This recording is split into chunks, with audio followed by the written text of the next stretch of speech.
نحمد ونصلی علی رسول الکریم اما بعد اعوذ باللہ من الشیطان الرجیم بسم اللہ الرحمن الرحیم فإن كنت في شك مما أنزلنا إليك فاسأل الذين يقرؤون الكتاب من قبلك لقد جاءك الحق من ربك فلا تكونن من الممترين ولا تكونن من الذين كذبوا بآيات الله فتكون من الخاسرين ان الذين حقت عليهم كلمة ربك لا يؤمنون ولو جاءتهم كل آيات حتى يروا العذاب الأليم فلولا كانت قرية آمنت فنفعها إيمانها إلا قوم يونس لما آمنوا کشفنا عنہم عذاب الخزي في الحیاة الدنیا ومتعناہم إلی حین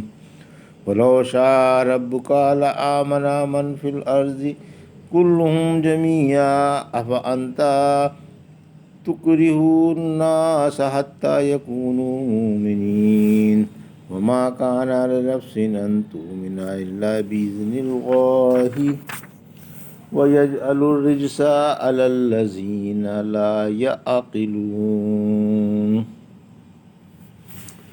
ابھی آپ نے سورہ یونس کی آیت 94 سے 100 تک کی تلاوت سماعت فرمائی۔ ان آیتوں کا ترجمہ اور تفسیر اس طرح ہے: فَإِن كُنتَ فِي شَكٍّ مِّمَّا أَنزَلْنَا إِلَيْكَ فَاسْأَلِ الَّذِينَ يَقْرَؤُونَ الْكِتَابَ من قبلك لقد جاءك الحق من ربك فلا تكونن من الممترين آیت 94۔ ولا تكونن من الذين كذبوا بآيات الله فتكون من الخاسرين آیت 95۔ ان الذين حقت عليهم كلمة ربك لا يؤمنون آیت 96۔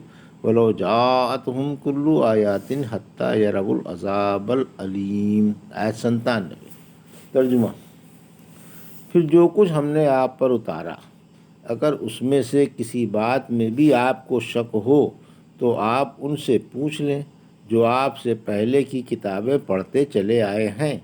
بلا شبہ آپ کے رب کے پاس سے آپ کے پاس حق آ چکا، لہذا آپ شک کرنے والوں میں سے نہ ہوں اور ان میں سے بھی نہ ہوں جنہوں نے اللہ کی آیتیں جھٹلائیں، کہیں آپ نقصان میں نہ پڑ جائیں جن پر آپ کے رب کی بات درست آ چکی ہے۔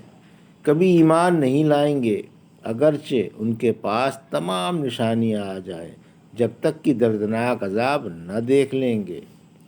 یہ تھا سورہ یونس کی آیت 94 سے 97 کا ترجمہ تفسیر۔ رحمت عالم صلی اللہ علیہ وسلم کی صفتیں آسمانی کتابوں میں موجود ہیں۔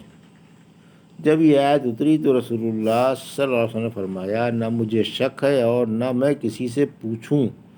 آیت سے یہ غرض ہے کہ امت کے ایمان مضبوط ہو جائیں گے اور انہیں بتا دیا جائے گا کہ ان کے پیارے نبی کی صفتیں آسمانی کتابوں میں جو اہل کتاب کے ہاتھوں میں ہیں موجود ہیں، جیسے اس آیت میں فرمایا: الذین یتبعون، سورہ اعراف کی آیت 157۔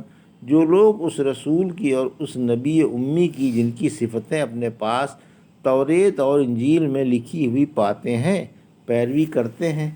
تعجب تو یہ ہے کہ باوجود یہ کہ اہل کتاب اپنی کتابوں میں پیغمبر اسلام کی تعریفیں پاتے ہیں اور آپ کو اپنے بیٹوں کی طرح پہچانتے ہیں، مگر پھر بھی گاجروں میں گٹھلیاں ملاتے ہیں اور رد و بدل کر کے بات بدل ڈالتے ہیں، اور روز روشن کی طرح دلیلیں سامنے ہوتے ہوئے بھی آپ کو نہیں مانتے۔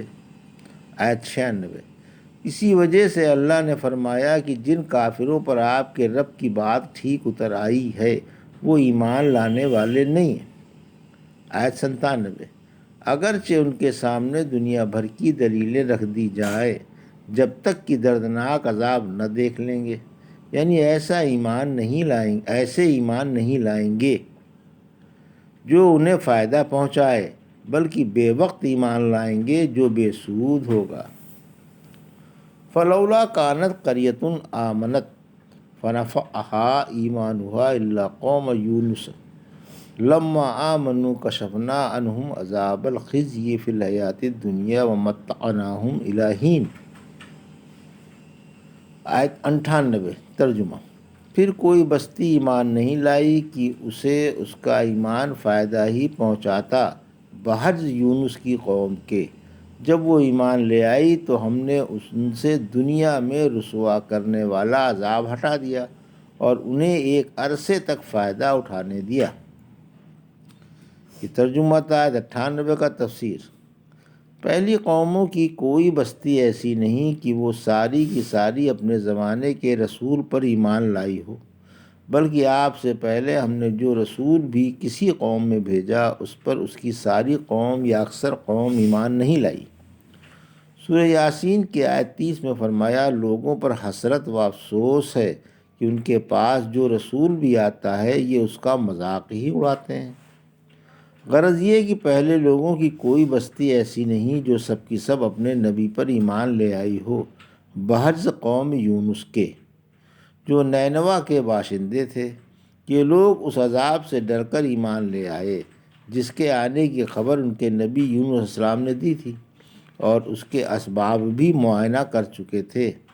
جب شہر سے یونس علیہ السلام نکل گئے تھے تو یہ رونے دھونے اور اللہ کے سامنے گڑگڑانے لگے اور عذاب کے ہٹائے جانے کی بلک بلک کر دعائیں مانگنے لگے۔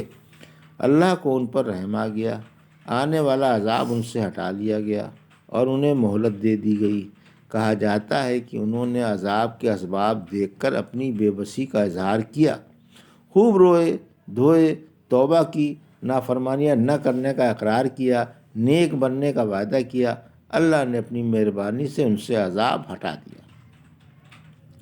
کسی ایسی بستی کو جو کفر کے بعد عذاب دیکھ کر ایمان لے آئی ہو اور چھوڑ دی گئی ہو، اس کا ایمان فائدہ بخش ثابت نہیں ہوا، بحجز قوم یونس کے۔ سورہ صافات کی آیت 127-128 میں فرمایا، ہم نے یونس علیہ السلام کو 1,00,000 یا اس سے زیادہ آدمیوں کی طرف رسول بنا کر بھیجا، پھر وہ ایمان لے آئے، ہم نے انہیں ایک مدت تک دنیا سے فائدہ اٹھانے دیا۔ اس آیت میں فرمایا کہ وہ ایمان لے آئے۔ وَلَوْ شَاءَ رَبُّكَ لَآمَنَ مَنْ فِي الْأَرْضِ كُلُّهُمْ جَمِيعًا أَفَأَنْتَ تُكْرِهُ النَّاسَ حَتَّى يَكُونُوا مُؤْمِنِينَ۔ آیت 99۔ وَمَا كَانَ لِنَفْسٍ أَن تُؤْمِنَ إِلَّا بِإِذْنِ اللَّهِ وَيَجْعَلُ الرِّجْسَ عَلَى الَّذِينَ لَا يَعْقِلُونَ۔ آیت 100۔ ترجمہ۔ اگر آپ کے رب کو منظور ہوتا تو تمام روئے زمین کے لوگ ایمان لے آتے۔ کیا آپ لوگوں کو جبریہ مومن بنانا چاہتے ہیں؟ کوئی شخص بھی اللہ کے حکم کے بغیر ایمان نہیں لا سکتا۔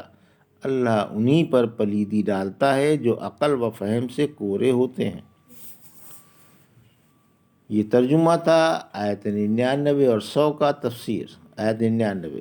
دنیا میں سب ایمان لانے والے نہیں۔ اللہ کی شان ملاحظہ ہو، کوئی تو ایمان کی دولت سمیٹتا ہے اور کوئی ایسا بدبخت ہوتا ہے کہ اسے ایمان نصیب ہی نہیں ہوتا۔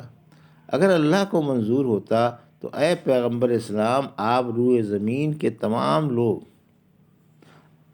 اگر اللہ کو منظور ہوتا تو اے پیغمبر اسلام آپ پر روئے زمین کے تمام لوگ ایمان لے آتے۔